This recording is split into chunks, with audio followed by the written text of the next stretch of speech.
আজ 14ই March 2024 private training provider কোম্পানিদের পক্ষ থেকে বিদ্যালয়গুলিতে ইমেল করে যে বিষয়গুলি জানানো হয়েছে সেটা হচ্ছে, তো প্রথমেই রেসপেক্টেড স্যার অবলিক ম্যাডাম সম্বর্ধনা সূচক দেওয়ার পর যে বিষয়গুলি ওনারা জানাচ্ছেন, as you know the vocational teacher in food processing sector already joint in your school.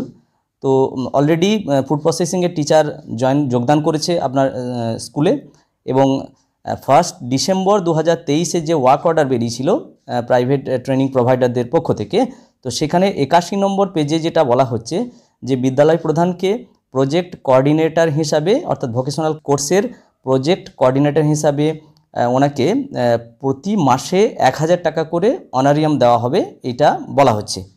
তো 81 পাতায় সেটা নাকি লেখা আছে। তো আমরা যদি সেটা দেখি তাহলে আমরা দেখব সেখানে লেখাও রয়েছে যে প্রজেক্ট কোঅর্ডিনেটর হিসাবে বিদ্যালয় প্রধানকে সম্বর্ধনা করা হচ্ছে এবং বলা হচ্ছে 1000 টাকা করে প্রতি মাসে অনারিয়ামগুলো দেওয়া হবে। এবং এখানে বলা হচ্ছে আরও যে এই যে ওয়ার্ক অর্ডারের যে কপি সেটা এখানে অ্যাটাচ করা হয়েছে, এবং একটা গুগল ফর্ম এখানে দেওয়া হয়েছে, এবং এখানে বলা হচ্ছে যে বিদ্যালয় প্রধানের যে ব্যাঙ্ক অ্যাকাউন্টের ডিটেলস, সেই ডিটেলসটা যত তাড়াতাড়ি দেওয়া সম্ভব এখানে অর্থাৎ এই গুগল লিঙ্কের মাধ্যমে ডিটেলসটা দিতে হবে। বিদ্যালয় প্রধানের যে ব্যাংকের অ্যাকাউন্টের ডিটেলস সেটা দিতে বলা হচ্ছে।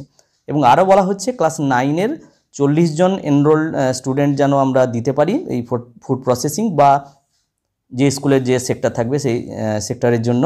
তো সেটা যেন নির্বাচন করাতে যেন যে ভোকেশনাল টিচার ওনার সঙ্গে যাতে বিদ্যালয় প্রধান সহযোগিতা করেন এ কথাও বলা হচ্ছে। তো যাই হোক, ছোট্ট এই ভিডিওটি ভোকেশনাল এডুকেশন সম্পর্কে প্রধানত বিদ্যালয় প্রধানদের প্রতি বলা হয়েছে ব্যাংক অ্যাকাউন্ট ডিটেলসে সরবরাহ করার জন্য এই লিঙ্কের মাধ্যমে।